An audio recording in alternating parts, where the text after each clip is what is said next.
morning students. તો આપણે વિદ્યુત ક્ષેત્ર અને તેના પરથી વિદ્યુત ક્ષેત્ર અલગ અલગ બિંદુએ શોધવા માટે એના દાખલાઓને આપણે સોલ્વ કર્યા. બરાબર? ઓકે. હવે એ પૂર્ણ થયા બાદ હવે આજનો ટોપિક આપણો સંપૂર્ણ નવો છે. એકદમ સંપૂર્ણ નવો તો ના કહી શકાય, પણ એક નાનો ટોપિકને આપણે સમજવાનું છે. બરાબર? તો શાંતિથી એક આ નાનો ટોપિક છે તે સમજજો, હા ને? અને એના ઉપરથી આપણે આ ચેપ્ટર સ્ટાર્ટ કર્યું ને તો હજુ સુધી કોઈ થિયરી નથી દેખાઈ. હા, એક કુલમ્બનો નિયમ. બરાબર? પછી હતું કે ભાઈ કુલમ્બના નિયમનું સદિશ સ્વરૂપ. તો આપણે ક્લાસ ચાલુ થશે ને તો હું તમને પેમ્પલેટ આપીશ, તેમાં તમને આ બે ટોપિક મસ્ત દેખાઈ જશે. બરાબર? તો હવે લીગલી પહેલી 3 માર્કની થિયરી તમને મળવાની છે અહીંયા. બરાબર? પછી આના ઉપરથી જે આના જેવી જે પાછી બીજી છે તે આપણે નેક્સ્ટ લેક્ચરમાં સોલ્વ થશે. બરાબર? તો શાંતિથી અત્યારે તમારે જસ્ટ આ ટોપિકને સમજવાનું છે. બરાબર? તો ચાલુ કરીએ નવો ટોપિક. બરાબર? ચાલો તો નવા ટોપિકનું નામ છે વિદ્યુત ડાયપોલ. વિદ્યુત એટલે ઇલેક્ટ્રિક ડાયપોલ. બરાબર? અચ્છા, હવે ઇલેક્ટ્રિક ડાયપોલ એટલે શું? એ કેવું આવે ને તે તમારે ભેજામાં બેસાડવાનું. બરાબર? એમાં કઈ તોપ નથી થોડું. બરાબર? તો વિદ્યુત ડાયપોલ, હે ને? તો એના શબ્દમાં જ કે કેવું હોય. બરાબર? તો ડાય એટલે 1 2 પાકું. ઓકે. ડાય એટલે 2 અને પોલ એ ઇંગ્લિશ શબ્દ છે. પોલ એટલે ધ્રુવ. બરાબર? એટલે આપણા ટોપિકમાં આપણે એ ધ્રુવો વિદ્યુતભાર લઈએ, હા ને? એટલે વિદ્યુત ડાયપોલ. ડાય એટલે 2 ધ્રુવો, 2 વિદ્યુતભાર વાળી રચના. 2 વિદ્યુતભાર વાળી રચના એટલે આપણે એને શું કહેશું? વિદ્યુત ડાયપોલ. 2 વીજભાર વાળી રચના એટલે આપણે શું કહેશું? વિદ્યુત ડાયપોલ. ડાય એટલે 2, પોલ એટલે 2 ધ્રુવ, 2 વિદ્યુતભાર એટલે 2 વિદ્યુતભારોથી બનતી રચના ને આપણે શું કહેશું? વિદ્યુત ડાયપોલ. હે ને? પણ આ 2 વિદ્યુતભારોને અમુક ચોક્કસ અંતરે મૂકવાના. તો જો આ 2 વિદ્યુતભારો એક બાજુ પ્લસ ક્યુ અને બીજી બાજુ માઈનસ ક્યુ. બરાબર? અને 2 વચ્ચે મેં કઈક અંતર લીધેલું છે. જો વચ્ચેનું સેન્ટર હું O કહું તો આ O બિંદુથી આ બાજુનું અંતર અને આ બાજુનું અંતર સેમ લેવાશે. બરાબર? તો ધારો કે યાદચ્છિક રીતે આ કેન્દ્રથી આ બાજુનું અંતર હું A લઉં તો આ કેન્દ્રથી આ બાજુનું અંતર પણ A જ થશે. બોલો, તો સેન્ટર થી બંને બાજુ A નું અંતર એટલે આપણે યાદચ્છિક રીતે આપણે કેટલું અંતર લઈ શકીએ? ટ્વાઇસે જેટલું લઈ શકીએ. ખ્યાલ આવ્યો વાતમાં? બરાબર? એટલે વિદ્યુત ડાયપોલ ને મારે સમજવાનો હોય તો અંદર કેવું આવે? ગોખવાનું કઈ કામ નથી.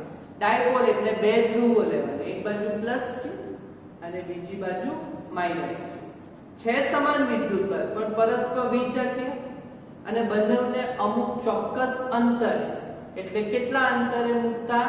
ટ્વાઇસે જેટલા અંતરે મૂકતા જે રચના બને તે રચનાને આપણે શું કહેશું? વિદ્યુત ડાયપોલ. બોલો ક્લિયર? બરાબર, ગોખવાનું કઈ કામ નથી. એટલે આવું પેજામાં બેહવું જોઈએ. ડાયપોલ એટલે એક બાજુ +q બીજી બાજુ -q, બે વચ્ચેનું અંતર twice છે. બોલો ખ્યાલ આવ્યો? ઓકે. હવે બીજો આ ટોપિકની અંદર છે વિદ્યુત ડાયપોલ મોમેન્ટ. વિદ્યુત ડાયપોલ મોમેન્ટ એટલે વિદ્યુત ડાયપોલની મોમેન્ટ આપણે ગુજરાતીમાં કહીશું ચાક માત્રા. બરાબર, એટલે વિદ્યુત ડાયપોલની મોમેન્ટ ચાક માત્રા p.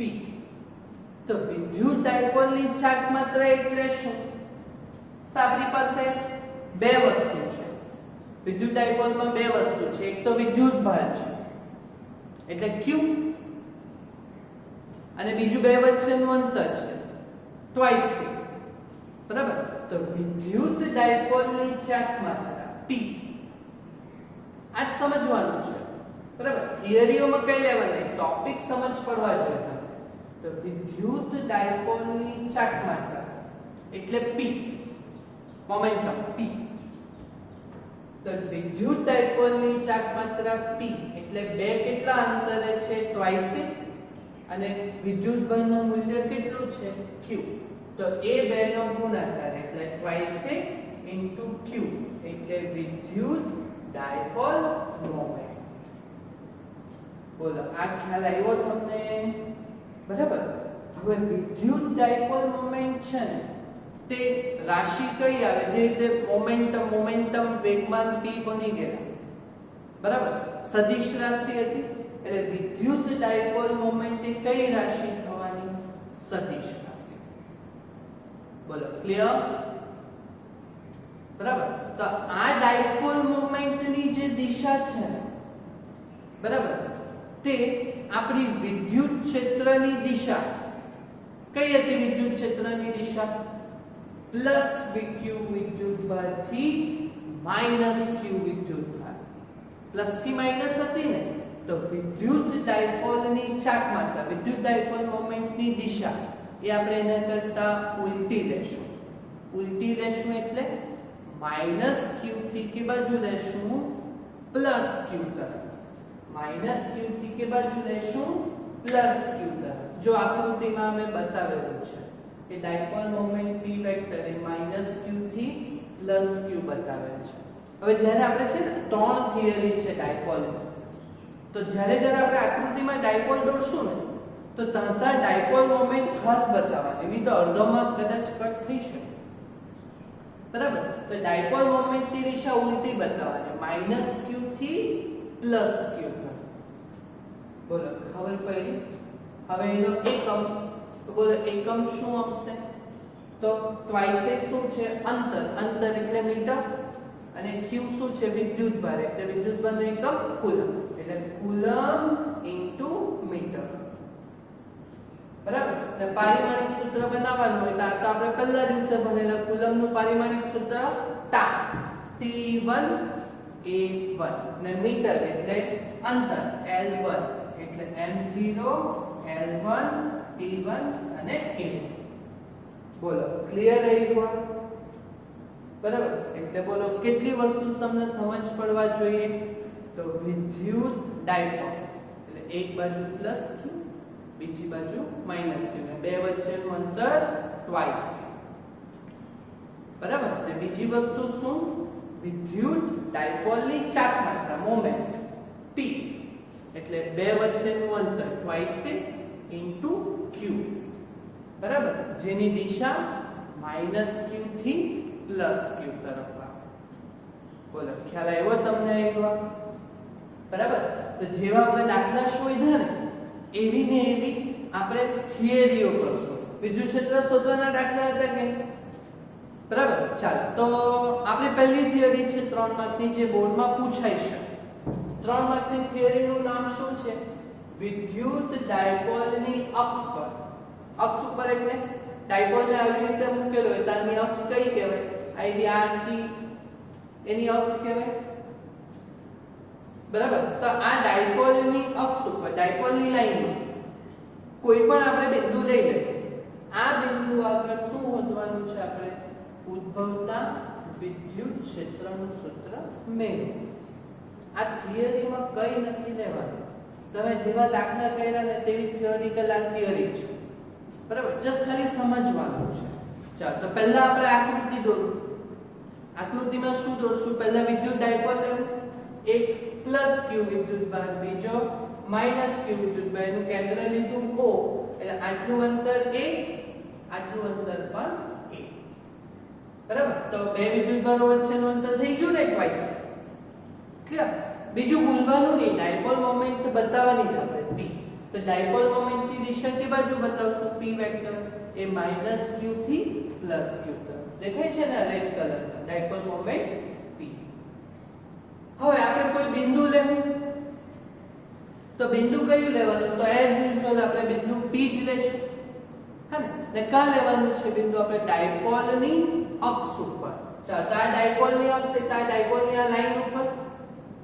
ચાલો, ડાયપોલની અક્ષ ઉપર આપણે અહીં આ બાજુ લઈ તો બી ચાલે, જરૂરી નથી. ડાયપોલની અક્ષ ઉપર અહીં બિંદુ P લીધું, બરાબર? આ બિંદુ P એટલે એનું કેન્દ્રથી કેટલા અંતરે? તો ધારો કે કેન્દ્રથી કેટલા અંતરે? r અંતરે. એટલે હવે આપણે શું કર્યું? ડાયપોલના કેન્દ્ર O થી સ્મોલ r અંતરે આપણે કોઈ બિંદુ P લેવાનું. ને આ બિંદુ P આગળ તમારે શું શોધવાનું છે? વિદ્યુત ક્ષેત્ર, બરાબર? તમારે પહેલું ગુજરાતી પોઈન્ટ લખવાનો હોય, બરાબર? થિયોરેટિકલ પોઈન્ટ લખવાનો હોય તો શું લખીશ આપણે? કે આકૃતિમાં સ્મોલ p બરાબર ટ્વાઇસ a ઇન્ટુ q, જેથી ડાયપોલ મોમેન્ટ ધરાવતા વિદ્યુત ડાયપોલના કેન્દ્રથી કેન્દ્ર O થી r અંતરે બિંદુ P આગળ વિદ્યુત ક્ષેત્ર શોધવાનું છે, બરાબર? ચાલો, હવે બોલે આ બિંદુ P આગળ વિદ્યુત ક્ષેત્ર કોને કોના લીધે મળે? કર્યા ને દાખલા 3 4 આવે તો પહેલા બે વિદ્યુત ક્ષેત્ર કોને કોના લીધે મળે? પ્લસ q વિદ્યુત ભારના લીધે મળે, અને બીજું માઈનસ q વિદ્યુત ભારના લીધે મળે. તો વિદ્યુત ક્ષેત્રનું સૂત્ર આવડે ને તમને? kq/r², અંતરનો વર્ગ છેદમાં, બરાબર? ચાલો, તો પહેલા પ્લસ q વિદ્યુત ભારથી વિદ્યુત ક્ષેત્ર. તો બોલો આ પ્લસ q વિદ્યુત ભારથી વિદ્યુત ક્ષેત્ર E1. જો હું E1 કહું તો kq બાય અંતરનો વર્ગ. બોલો આ બિંદુ P થી આટલું અંતર કેટલું થાય? તો આટલું અંતર કેટલું છે? 1 r છે r, ને આટલું અંતર કેટલું છે? a. તો બોલો આટલું અંતર કેટલું થશે? તો r માંથી a બાદ થશે ને? તો બોલો બિંદુ P આગળ પ્લસ q વિદ્યુત ભારથી વિદ્યુત ક્ષેત્રનું સૂત્ર શું થશે? k q by r minus a આખાનો વર્ગ, બરાબર? ઓકે. ને આ વિદ્યુત ક્ષેત્રની દિશા કઈ આવવાની? તો ભાઈ આ પ્લસ q વિદ્યુત ભાર છે પૈસા વાળો, તો આયલા બિંદુ P ને મારશે તીર, આનાથી વિદ્યુત ક્ષેત્ર બાહ્યવર્તી આવશે ને? ઓકે, તો બિંદુ P આગળ આ વિદ્યુત ક્ષેત્ર E1 તે આ બાજુ આવવાનું, એટલે ડાબી તરફ આવવાનું. ખ્યાલ આવ્યો ને? ચાલો, તેવી જ રીતે બિંદુ P આગળ માઈનસ q વિદ્યુત ભારથી ઉદ્ભવતું વિદ્યુત ક્ષેત્ર E2 આપણે મૂલ્ય જ લખીએ. તો E2 બરાબર બી k q માઈનસ q જગ્યાએ આપણે મૂલ્ય જ લખતા છે, દાખલામાં જે રીતે કરેલું તેવી જ રીતે.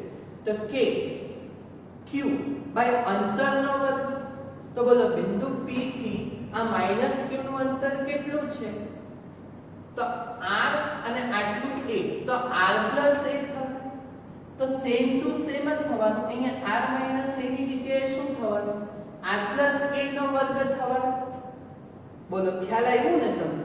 બોલો હવે પરિણામી વિદ્યુત ક્ષેત્ર બિંદુ P આગળ જેવું દાખલામાં કરે. બોલો એક જ દિશામાં છે કે પરસ્પર વિરુદ્ધ દિશામાં છે? તો E1 અને E2 પરસ્પર વિરુદ્ધ દિશામાં પડ્યા ને? કેમ E2 મેં આ બાજુ બતાવ્યું, દાખલામાં કર્યું ને 3. કેમ આ બાજુ બતાવ્યું? તો માઈનસ q વિદ્યુત ભાર ગરીબ માંગે, એટલે બિંદુ P પાસેથી વિદ્યુત ક્ષેત્ર આવશે. કેમ કે આના માટે વિદ્યુત ક્ષેત્ર ત્રિજ્યાવર્તી અંદરની તરફ, એટલે m આવશે ને આ બિંદુ P થી, બરાબર? એટલે બંને વિરુદ્ધ દિશામાં છે, એટલે બિંદુ P આગળ પરિણામી વિદ્યુત ક્ષેત્ર EP એ બેનો સરવાળો નહીં થશે. બેનો શું થશે બાદબાકી હે ને એટલે EP બરાબર E1 E2 હવે અહીંયા જો તમે પેલું ઋણ વિદ્યુતભારથી માઈનસ q લે તો અહીંયા સરવાળા પ્રમાણે બાદબાકી જ થવાય હે ને એટલે કાન એમ ને એમ પકડવાનું બધું સરખું જ કહેવાય ને આપણે જેવું દાખલામાં કર્યું એવું જ આમાં કરવાનું છે ઓકે તો આ બેનો હું જો બાદબાકી કરું તો કોમન શું છે kq કોમન તો પહેલા કૌંસમાં 1/r - a આખાનો વર્ગ ઓછા બીજા કૌંસમાં 1/r + a આખાનો વર્ગ બોલો હવે ફિઝિક્સ પૂરું આપણો મેથમેટિક્સ યુઝ કરો એ બહુ હાઈ લેવલનું નથી યુઝ કરવું kq તો એમ જ ચાલ આમાં હું થાય દશા લઈ શકાય તો દશા શું લેવાય તો આ બેનો ગુણાકાર લેવાશે છેદમાં તો r - a આખાનો વર્ગ r + a આખાનો વર્ગ છે છેદમાં અને અહીંયા શું થશે તો r + a આખાનો વર્ગ અહીંયા ગુણાશે ઓછા r - a આખાનો વર્ગ અહીંયા ગુણાશે હવે સિમ્પલ આ ગણતરી તો આવડે ને તમને એ તો આવડવા જ જોઈએ ઓકે ચાલ kq તો એમ જ ચાલ હવે આ લોકોનું સાદું રૂપ આપો તો આનું સાદું રૂપ આવડે ને a + b આખાનો વર્ગ વાળું ભણી ગયેલા છો ને તમે તો r² a + b આખાના વર્ગનું સાદું રૂપ a² + 2ab + b² એટલે r² + 2ra + a². તેવી જ રીતે આનુંમાં એ જ આવે પણ વચ્ચે પેલું -2ra આવે પણ આગળ શું છે પેલી બાદબાકી છે એટલે આનું શું આવે r² પણ આગળ માઈનસ એટલે -r² ઓછા 2r પણ આગળ ઓછા છે એટલે +2r બરાબર ને વત્તા a² પણ આગળ શું છે આગળ માઈનસ એટલે -a². બોલો ખ્યાલ આવ્યો અને છેદમાં શું થવાનું તો આવું તો ભણી ગયેલા છે ને એમ તો લખાય ને x નો વર્ગ અને y નો વર્ગ એમ હોય તો એમ લખાય કે નહીં xy આખાનો વર્ગ આવડે ને આવું તમને હા તો આને આવી રીતે લખાય કે r ઓછા a r વત્તા a આખાનો વર્ગ તા r ઓછા a r વત્તા a પહેલા જેવું થયું કે a ઓછા b a વત્તા b a ઓછા b a વત્તા b એટલે a² - b² કે નહીં આવડ્યું તો પછી આ r - a અને r + a છે તો r² - a² પણ આખાનો વર્ગ ભૂલવાનું નહીં ને એટલે r² - a² અને આખાનો વર્ગ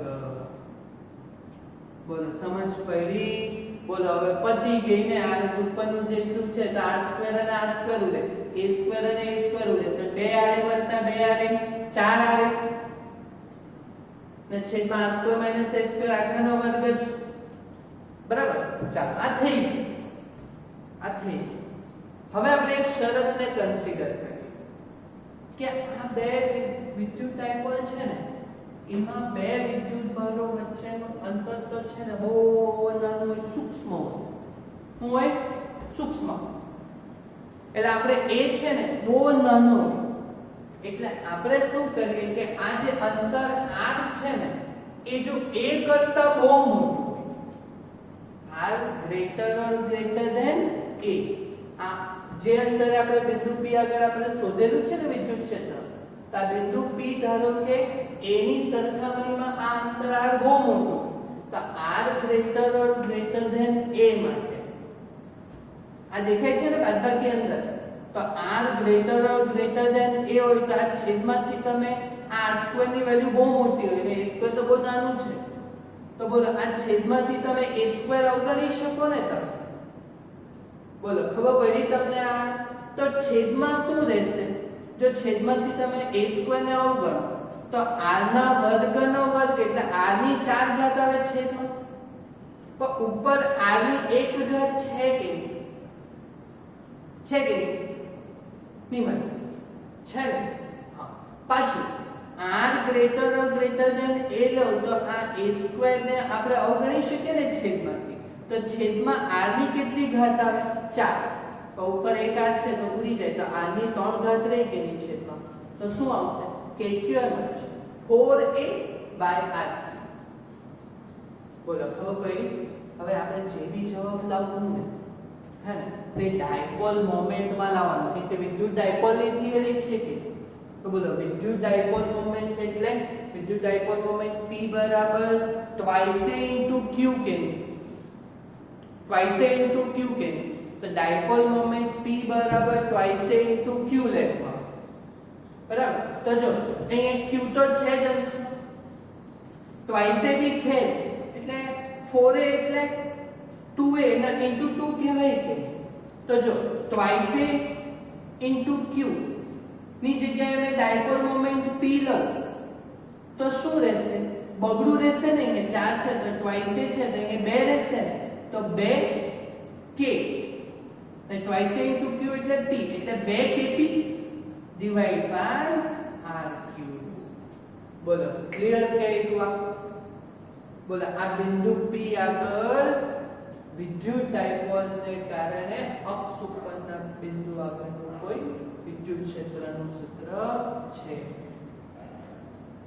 બોલો ક્લિયર પણ આ મેં અદિશ સ્વરૂપે લખ્યું બરાબર પણ જો મને સદિશ સ્વરૂપે લખવાનું હોય તો ભાઈ સદિશ સ્વરૂપે લખવાનું તો વિદ્યુત ક્ષેત્ર સદિશ રાશિ એટલે EP સદિશ 2k કે તો આપણો અચળાંક છે આ ડાયપોલ મોમેન્ટ સદિશ રાશિ છે એટલે p વેક્ટર લખાશે ને આપણે સદિશ સ્વરૂપે લખીએ તો એકમ સદિશ ગુણ્યા હા તો એકમ સદિશ એ p વેક્ટર છે તો એનો એકમ સદિશ કયો pk અને છેદમાં r3 આ સદિશ સ્વરૂપે ખબર પડી EP સદિશ 2k p સદિશ r3 ને pk ખાલી એકમ સદિશ ગુણ્યા જ્યાં pk શું છે એ વિદ્યુત ક્ષેત્રની દિશાનો ડાયપોલ મોમેન્ટનો એકમ સદિશ છે બોલો ખ્યાલ આવ્યો કે આ વસ્તુ ખાસ લખવાની છે કે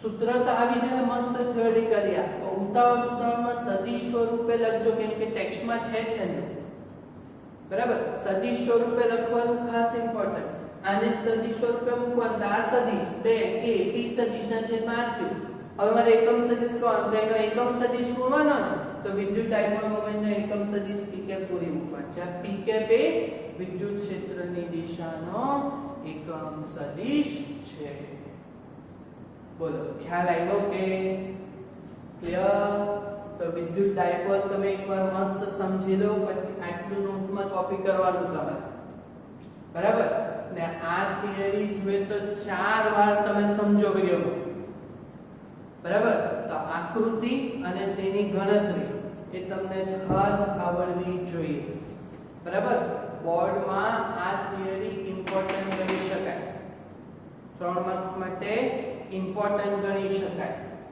બરાબર કે વિદ્યુત ડાયપોલની અક્ષ પરના કોઈ બિંદુ આગળનું વિદ્યુત ક્ષેત્રનું સૂત્ર શોધો તો બોલો તમને આવડશે ને આઈડિયા છે બરાબર લખી દઉં કે ઇમ્પોર્ટન્ટ હે હું લખી દઉં તો I am P important for 3 mark આવડશે ને આ તમને ભરી તો નથી લાગ્યું ને બે ત્રણ વાર જોશો તો આવડશે ને જાતે કરજો તો આવડશે ને આ તમને છેલ્લું લખવાનું ખાસ કીધું છે નહીં તો અડધો માર્ક ત્યાં તમારો કટ થઈ શકે બીજો એક અડધા માર્ક માટેની ઇમ્પોર્ટન્ટ વસ્તુ ડાયપોલ દોરો તો ડાયપોલ મોમેન્ટ પણ દોરવાનું ખાસ જરૂરી બરાબર તો કાલે આપણે આના જેવી જ વિદ્યુત ડાયપોલની વિષુવવૃત્ત રેખા પરના કોઈ બિંદુ આગળ વિદ્યુત ક્ષેત્રનું સૂત્ર એ પણ 3 માર્કની થિયરી આપણે નેક્સ્ટ લેક્ચરમાં જોઈશું